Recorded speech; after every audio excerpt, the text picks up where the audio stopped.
क़यामत आनी है 5 अगस्त को निज़ाम में पीटीआई के लिए कोई गुंजाइश नहीं। उनसे जो पहले यहाँ एक शख्स तख्त नशी था उसको भी अपने खुदा होने का इतना ही यकीन था। ये निज़ाम अपनी तरफ से पीटीआई और इमरान खान के ऊपर क्रॉस का निशान लगा चुके। उनके पास एक ही रास्ता है कि अगर हम इमरान खान को नहीं हरा सकते तो हम बाहर उसकी पार्टी को इतना तबाह कर दें कि उसका नाम लेने वाला कोई न रहे। ये आने वाले दिनों में एटलीस्ट 40 के करीब अरकान असम्बली हैं जो नाअहल होंगे। पाकिस्तान में डेमोक्रेसी ख़त्म हो चुकी है। कि 5 अगस्त के एहतजाज को कौन लीड करेगा और किस तरह से लोग निकलेंगे? वो मई के नाम पे पंजाब पुलिस ने जो फस्तायत दिखाई, लोगों के घरों में घुस के खवातीन से बदतमीजी की, लोगों को उठा के ले गए, उनके घर तोड़ दिए। अब ये स्पेस उन लोगों के लिए है जिन्होंने एस्टेब्लिशमेंट के आगे माफ़ी मांग ली, लेकिन फिर तैयार भी रहे, अपनी बारी का भी इंतजार।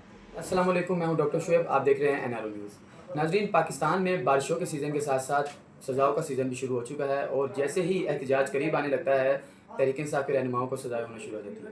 आज फैसलाबाद की एंटी टेररिज्म कोर्ट ने तहरीक इंसाफ के 108 लोगों को सज़ाएं दी हैं। हम इस सज़ाओं पर तजिया लेने के लिए और तहरीक इंसाफ के आगे फ्यूचर को डिस्कस करने के लिए राना साहब के पास हाजिर हुए हैं और राना साहब से डिस्कस करेंगे कि वो क्या समझते हैं कि आगे सियासत का रुख किस तरफ होगा। जी अस्सलाम वालेकुम। जी राना साहब, आप किस तरफ देख रहे हैं ये सियासत के रुख को, जो आज सजाएं हुई हैं तहरीक इंसाफ के रहनुमाओं को, खासतौर पे अपोजिशन लीडर को, आप क्या सोचते हैं इस बारे में? देखिए, मैं बहुत दिनों से कह रहा हूँ कि इस निज़ाम में पीटीआई के लिए कोई गुंजाइश नहीं है, ठीक है।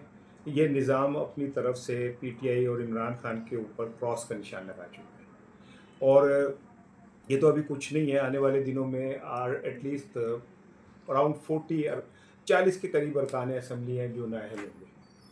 अब ये तो सर्वाइवल की जंग है पीटीआई के लिए कि वो कैसे सर्वाइव करते हैं, क्योंकि जो बंदा जेल के अंदर मौजूद है उसके मुतालिक तो अब ये सिस्टम मान गया कि इसको नहीं हरा सकते।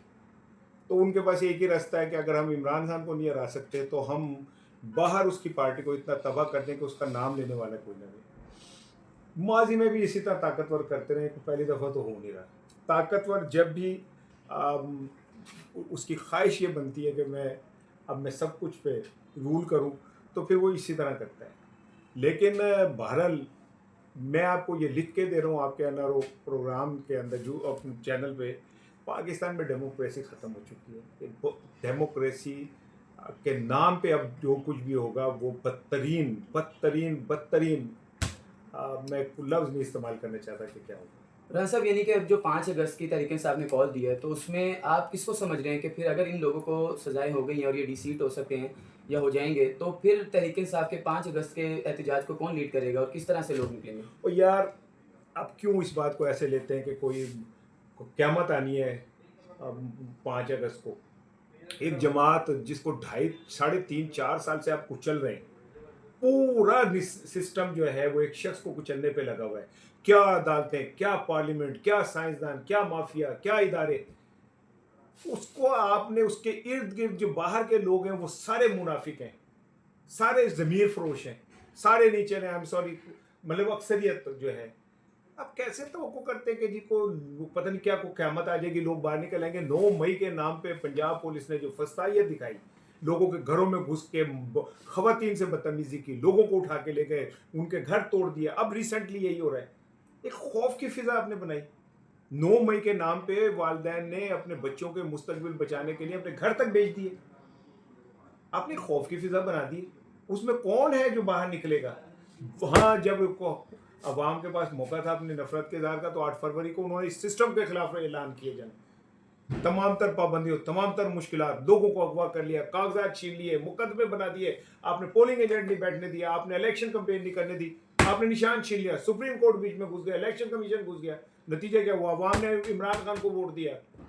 और यही पाकिस्तान का सबसे बड़ा अलमिया है कि पाकिस्तान में पॉपुलर क़यादत जो है ना, उसे कभी पनपने नहीं दिया जाता, क्योंकि वो ये समझते हैं ताकतवर क़यादत जो है कि ये अगर हमने पॉपुलर क़यादत को पनपने दिया तो शायद अवाम को ज़्यादा ही हो जोश और गैरत आ जाए और इस मुल्क के अंदर को और निज़ाम चल पड़े। अच्छा राना साहब, अभी जो आपने शुरू में बात की कि इस निज़ाम में, सिस्टम में तहरीक इंसाफ के लिए कोई स्पेस नहीं है, तो सेनेट इलेक्शन में मुराद सईद का सेनेटर बनना, आज भी जो फैसला आया है उसमें ज़ैन कुरैशी हैं और 1-2 बड़े बड़े रहनुमा हैं, जिनको फवाद चौधरी हैं, जिनको असद उमर हैं और बाकी हैं जो या तो अलहदा हो गए या अभी भी तहरीक इंसाफ के साथ हमदर्दियाँ हैं, उनको सजाएं नहीं हुई। तो स्पेस ہے بھی نہیں بھی لگ رہی، آپ کیسے نہیں لیں نہیں، گے؟ یہ اسپیس ان لوگوں کے لیے ہے جنہوں نے اسٹیبلشمنٹ کے آگے معافی مانگ لی.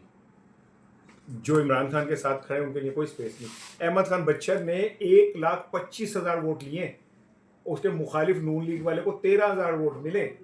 1,12,000 کی ووٹ کی اکثریت سے جیتا ہے اس سسٹم میں جہاں پہ آپ پی ٹی آئی والے کو ممکن ہی نہیں ہے اسپیس ملنا. آپ نے اسے بھی موو کر دیا، نااہل قرار دے دی. یار آپ کیا چاہ رہے ہیں؟ آپ یہ بتانا چاہ رہے ہیں کہ اس ملک کے اندر صرف طاقت کا نظام چل سکتا ہے، ٹھیک ہے؟ آپ مخالفین کو کچل دیں گے. لیکن میں نے اپنی زندگی دیکھی ہے، میں نے بڑے بڑے لوگوں کو آتے دیکھا ہے.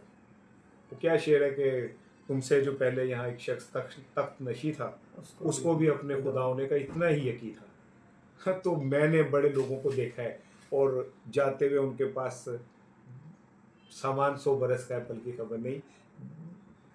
جب طاقت اپنے عروج پہ پہنچ جاتی ہے، جب انتقام اپنے عروج پہ پہنچ جاتا ہے نا، تو وہیں سے قدرت شروع ہوتی ہے. اور پھر وہاں سے جو کچھ شروع ہوتا ہے وہ ناقابل یقین ہوتا ہے. شداد جنت بنا لیتا ہے اور اس میں قدم نہیں رکھنے دیتا اللہ اسے. لوگ پتہ نہیں کیا کیا ارادے بناتے ہیں، کیا کیا کچھ کرتے ہیں.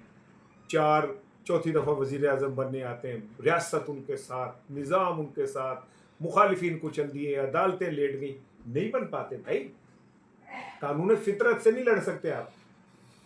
آپ بہت طاقتور ہوں گے. روز قیامت اللہ تعالیٰ ایک ہاتھ میں زمین کو اور ایک ہاتھ میں آسمان کو اٹھا کے کہے گا کہ آئی ایم دا کنگ، میں ہوں بادشاہ. کہاں ہیں وہ زمینی بادشاہ سارے؟ یہ پتہ نہیں کیسے انہیں خوف خدا نہیں ہے کہ انہوں نے اللہ کو فیس نہیں کرنا. مخالفین کو کچلتے ہیں یار. ٹھیک ہے، آپ اقتدار کی جنگ اتنی ظالم ہوتی ہے لیکن پھر تیار بھی رہیں، اپنی باری کا بھی انتظار کریں. اچھا ران صاحب، ایک لاسٹ آپ سے پوچھنا ہے کہ دوسری سائڈ جس کی جو آپ ڈسکس کر رہے ہیں ساری کنورسیشن میں، وہاں سے بھی تو کوئی لچک کا مظاہرہ نہیں ہو رہا. وہاں سے بھی تو اگر ان سے بات کہا جاتا ہے کہ آپ سیاستدانوں سے بات کریں، وہ کہتے ہیں میں اسٹیبلشمنٹ سے بات کروں گا. اسٹیبلشمنٹ کی طرف سے کوئی انوو نہیں ہے. ان کے اگر آپ ٹویٹ دیکھیں تو اس میں ایک بلنٹ اور ایک ون لائنر ان کا ٹویٹ ہوتا ہے جس سے اندازہ ہوتا ہے کہ وہ کس کی طرف اشارہ کر رہے ہیں. تو میرا خیال ہے دوسری سائڈ سے بھی لچک ہو تاکہ اس معاملات کو سلجھایا جا سکے، نہ کہ اس کو اور پیچیدہ کیا اچھا جائے. ایگزیکٹ کون ہے؟ پولیٹیشین نہیں ہے، بالکل. ایک پارٹی کا سربراہ ہے. وحدت المسلمین ایک سیاسی جماعت ہے، مینگل کی جماعت سیاسی جماعت ہے.